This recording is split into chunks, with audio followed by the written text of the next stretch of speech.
E agora sim, o segundo vídeo, a segunda parte dessa nossa primeiro encontro gravado do Chronicle sobre os impactos do estudo de Hawthorne sobre o que nós conhecemos sobre motivação, a respeito de motivação e produtividade. Eu posso dizer, sem medo de ser feliz, que o estudo de Hawthorne é o evento mais antigo, ou um dos, afirmar que é o mais antigo é muita coisa, mas um dos eventos mais antigos que tiveram impacto no que nós conhecemos hoje sobre motivação e produtividade. E por que eu te digo isso com tanta certeza? Porque tudo que nós conhecemos, tudo que derivou de estudos motivacionais, do campo motivacional humano, derivou a partir daí. Giro, você tem alguma forma de comprovar isso, de mostrar o impacto de Hawthorne na estudo de motivação humana? Tem uma ferramenta chamada Google Ngrams. Você já ouviu falar nela? Se você clicar, vou te passar o endereço depois nos seus slides. Se você clicar nela, você vai chegar em uma matriz como essa. E o que você vai encontrar aqui nesse gráfico? Você vai encontrar algumas informações importantes sobre cadeias de caracteres. Como assim? Qualquer cadeia de caractere que você colocar aqui, você consegue consultar de 1500 para frente. Isso quer dizer o quê? A quantidade de publicações que estão catalogadas pelo Google na base do Google Books, impressas ou não, digitais ou impressas, de 1500 você consegue para frente. Vamos colocar 1800, que já está ótimo, né?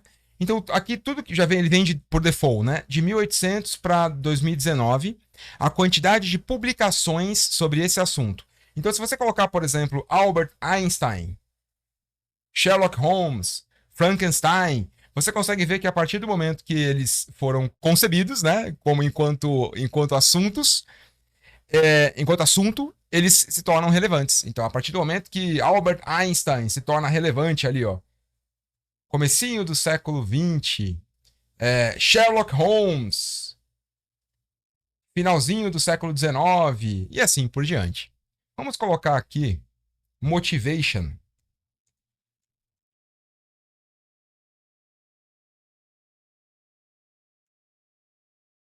E olha que interessante. Estudos sobre motivação no século XIX, praticamente zero, com pequenas oscilações aqui, quase do ponto de vista estatístico irrelevantes. Mas quando nós chegamos na década de 20, especialmente, olha só, a partir de 1927, começa a se tornar mais relevante. Mas quando nós chegamos aqui em 1930, 1940, dá uma olhada enquanto essa pesquisa, essa palavra se torna pesquisada. Isso quer dizer que a quantidade de publicações aumenta em uma curva praticamente exponencial aqui. Ao chegar no século XX, principalmente depois da década de 20, a gente tem um crescimento bastante acentuado e é um crescimento que praticamente estabiliza aqui na década de 70 até a década de 90, mas de 90 a 2013 crescendo e agora uma leve queda até 2019. Isso é pré-pandemia. Eu particularmente aposto, e é claro que isso é só uma aposta, que depois da pandemia esse número deve aumentar de novo. Se a gente voltar nessa base daqui a 2, 3 anos, a gente deve encontrar isso. Então, se o evento de Hawthorne aconteceu há exatamente 100 anos atrás, 1924, a gente está justamente nessa faixa em que a pesquisa sobre motivação explode. Até aquele momento, ninguém falava do assunto. A partir daquele momento, muita gente começou a falar do assunto e a academia, a ciência, as editoras começam a trabalhar freneticamente para produzir conteúdo a respeito desse assunto. Mais perguntas, as pessoas se interessam por motivação. O que aconteceu nesse evento de Hawthorne que foi tão importante do ponto de vista de motivação? Vamos falar sobre isso. Bom, é importante a gente começar pelo contexto. Percebe que a gente está falando de 100 anos, então algo que começou em 1924. Mas o que motivou essa pesquisa não foi apenas uma decisão da Western Electric. A gente vai falar mais sobre a motivação do ponto de vista deles, né? Mas lembre de um evento muito importante que aconteceu um pouco antes, em 1918, a Primeira Guerra Mundial, de 14 a 18, né? E a Primeira Guerra Mundial, ela marcou o mercado de uma maneira muito intensa, além de todos os transtornos e destruições que uma guerra provoca, a escassez de homens para trabalharem porque estavam na guerra foi um fator de grande motivação para o aumento da população feminina nas fábricas. Isso que gerou uma grande entrada de mão de obra nas organizações, nas fábricas principalmente. Embora as mulheres já tenham entrado nas indústrias, principalmente no final do século XVIII, esse evento da Primeira Guerra Mundial trouxe um desafio extra para as organizações. Como lidar com essa quantidade tão grande de pessoas que estavam entrando no mercado de trabalho, porque, primeiro, não havia os homens que trabalhavam lá não estavam mais ali porque estavam na guerra, e as mulheres precisavam continuar se sustentando em casa, e a pessoa que trabalhava e de alguma forma era o provedor dessas condições não estava mais ali. Então as mulheres tiveram que, por vários motivos, principalmente econômico e a escassez de mão de obra nas organizações, entrar nesse mercado. O que fez com que as organizações precisassem repensar qual a melhor forma de obter a maior produtividade de pessoas que não estavam habituadas a trabalhar naquilo. Uma coisa é um trabalhador de 20 anos de experiência que fazia aquele trabalho o tempo todo e que já era altamente especializado. Mas a partir do momento que você tem uma entrada expressiva de mão de obra no mercado e de pessoas que não eram especializadas, que não se prepararam para estar ali, não é que elas foram preparadas, passaram por um processo, não. Elas foram arremessadas no mercado de trabalho por necessidade. Como fazer, então, para conseguir obter a melhor produtividade possível dessas pessoas? Então, esse é o contexto que nós conhecemos para início das explicações sobre por que esse experimento aconteceu.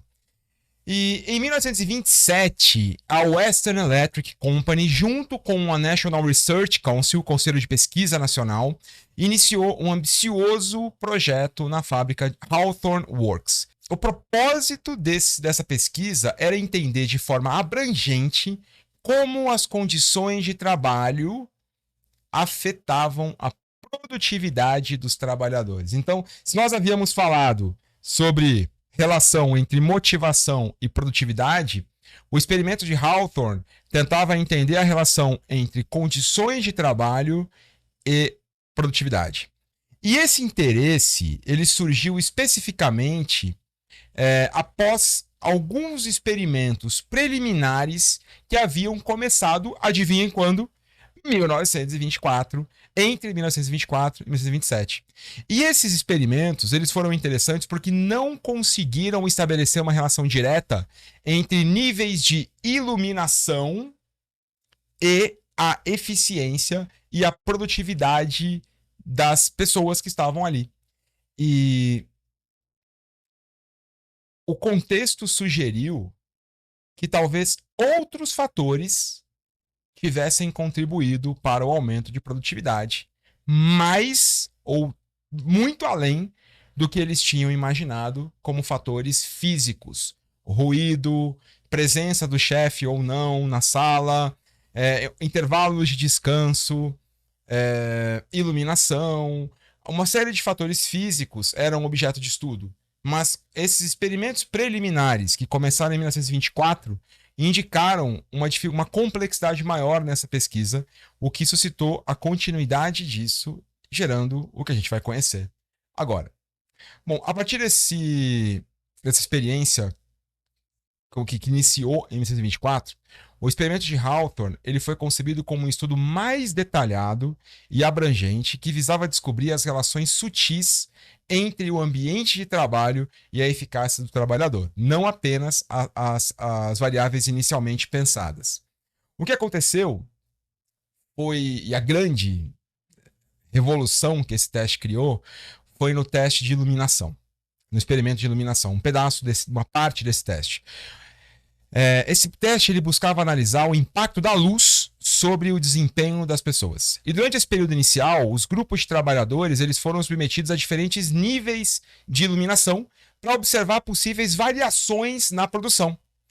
Aumenta o nível de iluminação, Agora abaixa e mede. O interessante é que foi utilizado um sistema muito controlado, inclusive bastante inovador para a época, para realmente aferir a produtividade das trabalhadoras no processo, de modo a diminuir o máximo possível o viés e erros de conta em quantas peças elas produziam em relação àquilo. E um aspecto super importante foi a seleção cuidadosa de um pequeno grupo de 6 trabalhadoras que foram selecionadas especialmente para observar o impacto das mudanças no trabalho delas. Elas eram muito habilidosas, eram pessoas que já conhecidas por realmente exercer muito bem o trabalho delas, e a ideia era ver não apenas o efeito de uma mudança. Então elas foram tiradas do lugar trabalho, né, natural delas e colocadas numa sala específica para os testes.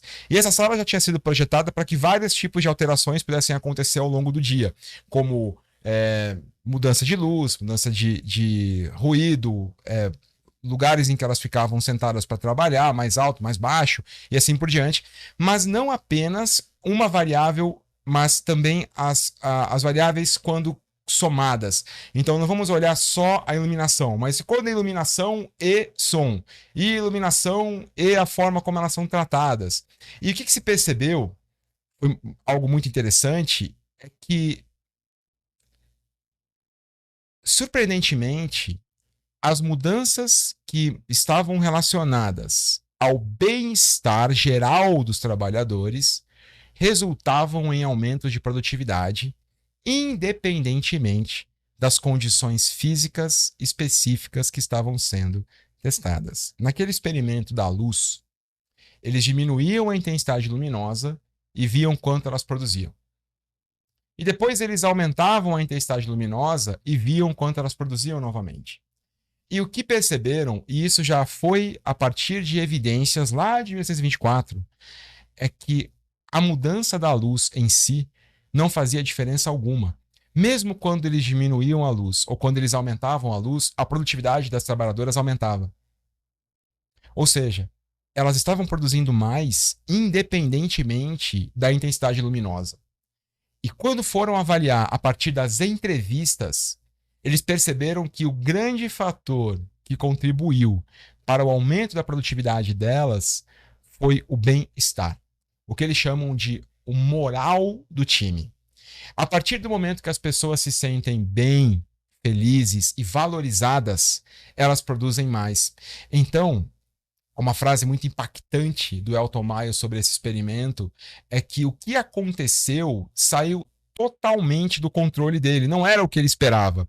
De uma forma ou de outra, esse complexo de mutuamente fatores dependentes, o organismo humano mudou seu equilíbrio e derrotou involuntariamente o propósito do experimento. O propósito do experimento, que era, num primeiro momento, analisar os fatores físicos, mostrou para o Elton Mayo que o grande ponto estava além daquilo que poderia ser observado fisicamente.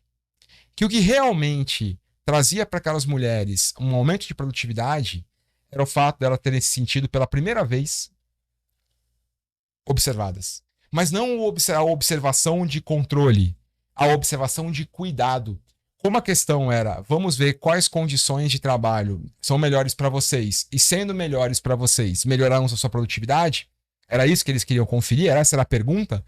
Elas, de alguma forma, sentiram que tinha alguém preocupado com o trabalho, com as condições de trabalho dela. Coisa que até aquele momento ninguém tinha se preocupado. E só o fato de se sentirem respeitadas, valorizadas, fez com que elas produzissem mais. Esse insight que Hawthorne trouxe absolutamente redirecionou o foco na gestão industrial do século XX.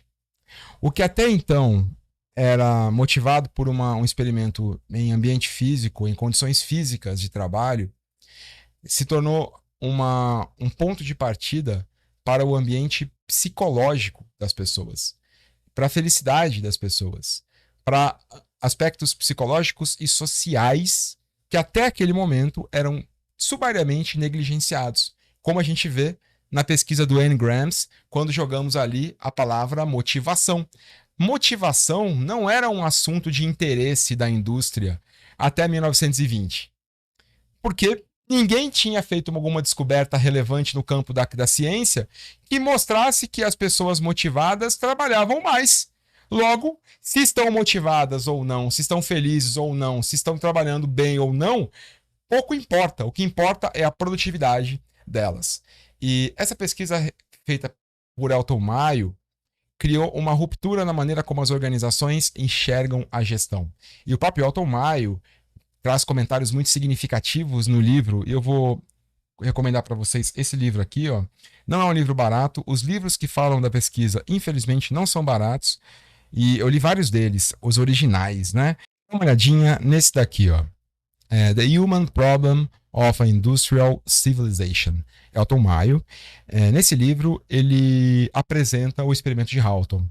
Esse livro, na verdade, reúne partes do artigo, mas também você consegue comprar o próprio artigo original, o artigo que o Elton Mayo produziu no momento que ele estava fazendo a pesquisa ali. E tanto um quanto o outro são ótimos, mas esse livro eu acho ele mais interessante para um primeiro contato, porque ele apresenta não apenas o relatório, né, do Elton Mayo de uma maneira técnica, mas principalmente a organização desse conteúdo de uma maneira lógica, em que ele fala de monotonia, fadiga, conta o experimento de Hawthorne no capítulo 3, depois ele fala sobre o significado de moral para ele. Portanto, a organização do conhecimento, do conteúdo nesse livro é muito melhor para quem quiser ter um contato menos acadêmico, mas o artigo original também está disponível, você pode comprar e vale a pena caso você queira ver como os dados foram capturados, como eles foram analisados, qual foi o processo. Inclusive há muita crítica, né? Como a gente viu na aula magna, o processo de tese e antítese ele é muito saudável e há muita crítica ao trabalho de Hawthorne,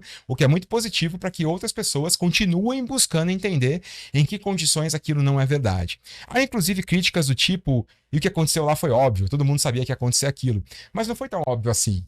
Porque se todo mundo soubesse que ia acontecer aquilo, tudo bem, talvez os psicólogos já soubessem disso, mas voltando lá para o N. Grams, o impacto do ponto de vista de publicações e de interesse da indústria nisso fica muito maior quando a gente tem uma organização e um conselho de pesquisa fazendo isso de uma maneira científica e jogando isso na cara das organizações depois. Dá uma olhada nessa frase do Elton Mayo aqui. Os operadores não têm uma ideia clara da razão pela qual são capazes de produzir mais na sala de teste. Ele está falando aqui sobre quando, diminuindo a luz, as mulheres produziam mais e aumentando a luz, elas produziam mais também. Se perguntassem para elas: e aí, por que você acha que você está produzindo mais? As pessoas simplesmente não sabem por quê. Mas, como mostrado nas respostas aos questionários, tem uma sensação de que o melhor resultado está de alguma forma relacionado com condições de trabalho nitidamente mais agradáveis, mais livres e mais felizes. Agradabilidade, autonomia e felicidade estão diretamente relacionados à produtividade. E no nosso encontro ao vivo, eu vou trazer outras evidências científicas sobre isso. Há outras evidências científicas que relacionam felicidade a resultado. Há evidências científicas que relacionam agradabilidade e autonomia a resultado, talvez com nomes um pouquinho diferentes, mas que no final do dia estão muito conectados com aquilo que o Elton Mayo descobriu no experimento de Hawthorne. A partir do momento que essa descoberta foi feita, houve uma importância muito grande do aspecto humano nisso. As práticas de gestão e as teorias organizacionais foram profundamente modificadas. A teoria das relações humanas de Elton Mayo nasce, e tudo que a gente conhece como pesquisas do campo motivacional, pesquisa do campo de bem-estar no trabalho, qualidade de vida no trabalho, tudo isso nasce a partir da teoria das relações humanas, proposta por Elton Mayo, depois do experimento de Hawthorne, deixando um legado extremamente importante a partir da conclusão desse experimento.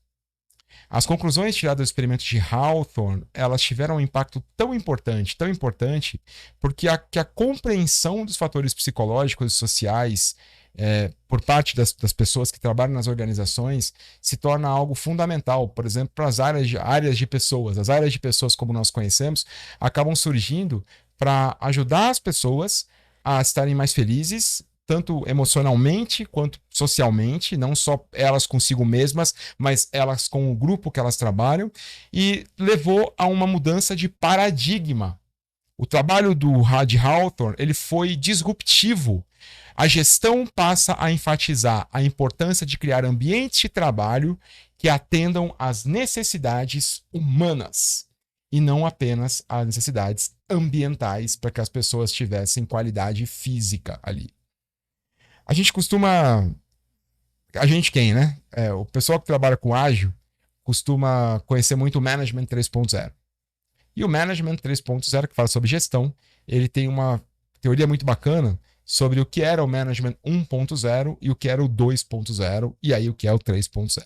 E segundo o Management 3.0, embora ele não fale desse experimento, a ruptura entre o Management 1.0 e o 2.0 acontece quando as pessoas deixam de ser vistas como coisas e passam a ser vistas como pessoas.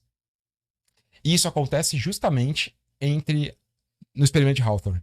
Até o experimento de Hawthorne, as pessoas eram vistas como parte de uma organização enquanto peças. A partir do experimento de Hawthorne, as pessoas são vistas como pessoas e os seus sentimentos, a sua qualidade psicológica e social afetará a produtividade da organização. Num primeiro momento, isso pode parecer muito bom. Mas será que foi?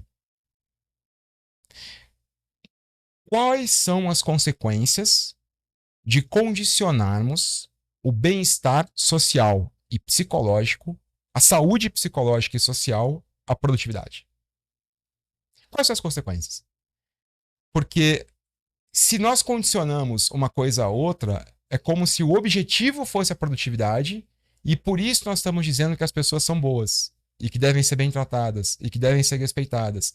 Se em algum momento houver um estudo dizendo o contrário, que pessoas felizes produzem menos, o que faremos com as pessoas das organizações então?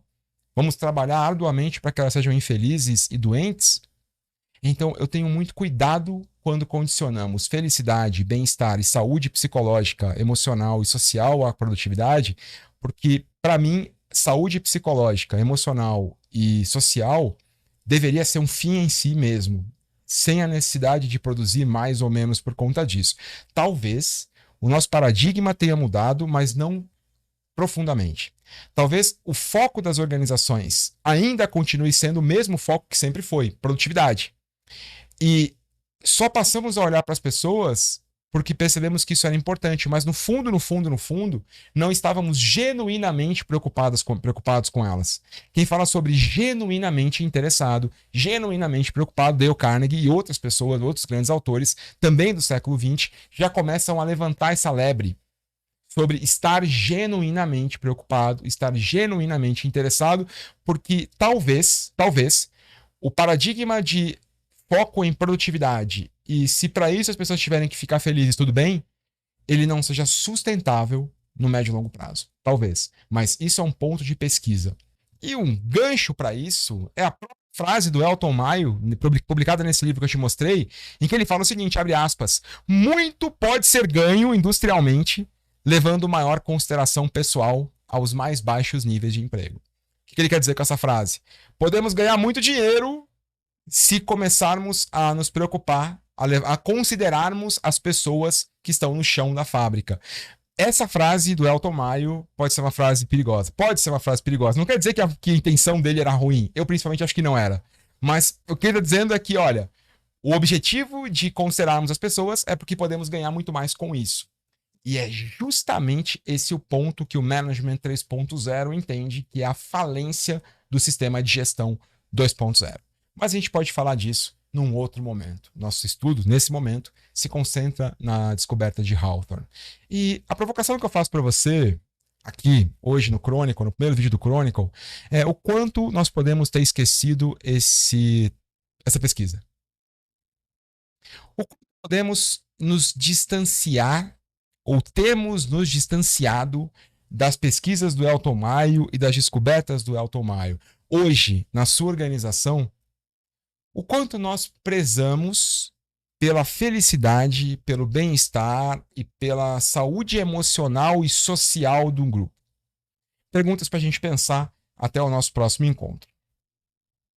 como essas descobertas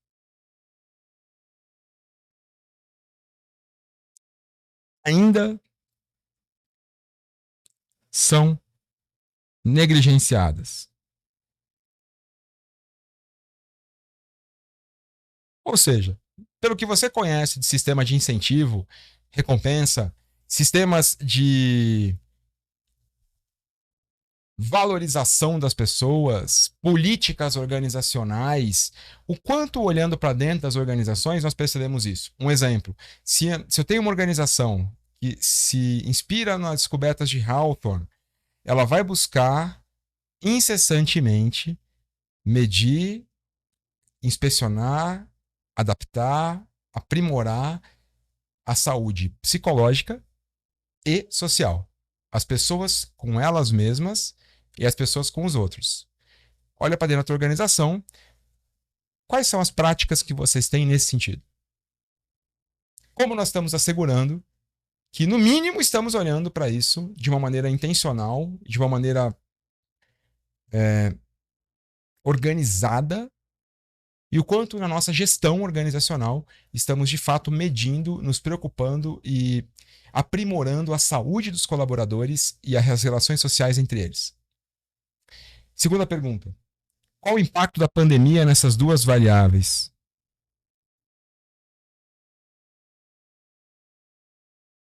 Será que já temos algum estudo em relação a isso? Que tal você fazer uma pesquisa? Qual o impacto da pandemia nessas variáveis? Terceira pergunta e última. Qual seria a sua antitese?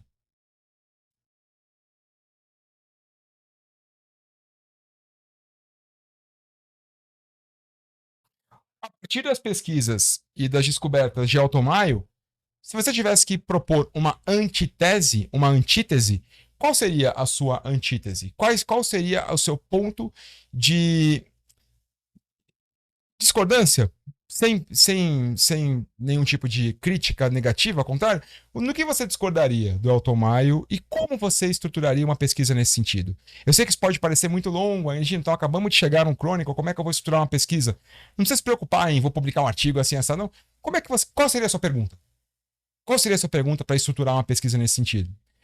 Exemplo, se o Elton Maio propõe que o bem-estar das pessoas está diretamente associado à produtividade, você poderia propor a seguinte questão. Eu penso que as pessoas que têm bem-estar, que há pessoas que não estão bem psicologicamente e socialmente e que têm produtividade melhor do que as pessoas que estão bem. Quer dizer, a pergunta seria: é possível alguém não estar bem psicologicamente e socialmente e mesmo assim ter resultados ainda melhores? Se você descobrir que sim, que há muitas pessoas em uma quantidade estatisticamente relevante, em um grupo que você selecionou, de pessoas que não estão bem socialmente e psicologicamente e têm resultados, você pode criar uma antítese. Imagina que você queira investigar a Bolsa de Valores.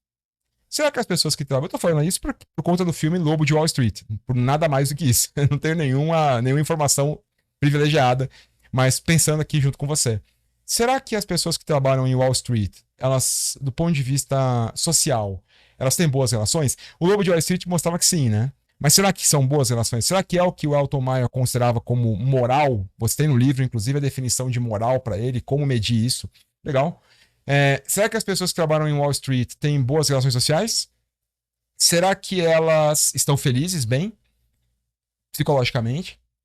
Se eu comparar os índices dessas pessoas à linha de base do Elton Mayo, eu poderia dizer que elas são felizes e estão bem? A produtividade delas comparada com outros lugares é maior ou menor? Se nós descobrirmos que lá as pessoas são infelizes e produzem muito, por quê? O que acontece naquele caso? Qual outra variável pode estar em jogo que faz mesmo pessoas infelizes produzirem mais? Tá aí um tipo de antítese. Você podia pensar em outras tantas, mas qual seria a sua antítese? Então 3 perguntas para você me ajudar a responder até o nosso próximo encontro. Como essas descobertas de Hawthorne ainda são negligenciadas nas organizações? 2. qual o impacto da pandemia nisso? Falamos de saúde social, né? Como é que fica esse ponto agora na pandemia? E agora? 3. Qual seria a sua antítese? Gino, eu preciso de mais informações para poder responder isso. Eu sei, por isso eu vou encaminhar para você, junto com esse vídeo, alguns acessos. Por exemplo, o acesso ao Google Classroom do Chronicle. E nesse Google Classroom você vai encontrar eu não vou nem chamar de artigo, nem de apostila, mas um resumo do trabalho do Elton Maio, para que você possa ler um pouco mais sobre os achados dele e ter mais subsídio para responder essas perguntas. Então, depois de você assistir a esse vídeo, eu recomendo que você entre no Google Classroom, baixe o arquivo que está ali, dê uma lida, é um arquivo pequeno, razoavelmente pequeno, dê uma lida nele. Ali eu sintetizei os principais achados desse estudo de Hawthorne para que você possa responder a essas 3 perguntas. Hoje nós vimos 2 coisas muito importantes.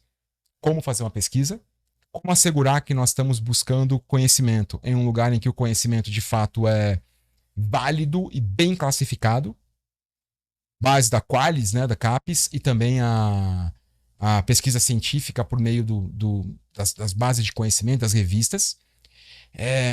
Como avaliar se a minha pergunta já foi perguntada por alguém antes e, com base nisso, ler o que as pessoas concluíram das perguntas delas para ver o quanto eu posso subir nos ombros desses gigantes e responder melhor essas perguntas. E, por fim, não menos importante, como nós podemos nos inspirar no trabalho de Hawthorne para aprofundar um pouco mais nosso conhecimento sobre produtividade e motivação humana. Nosso próximo encontro ao vivo, vamos desdobrar para mais pesquisas científicas nesse campo, mas por enquanto, para você, uma está de ótimo tamanho para você começar a pegar o ritmo do Chronicle, e no nosso próximo encontro ao vivo, eu vou trazer outras evidências, outras pesquisas, e nós vamos aprofundar ainda mais esse estudo. Então, te espero no nosso encontro ao vivo. Qualquer dúvida, qualquer pergunta, use o nosso espaço de interação lá no Google Classroom para postar seus comentários, para provocar a turma, para se provocar, para me provocar.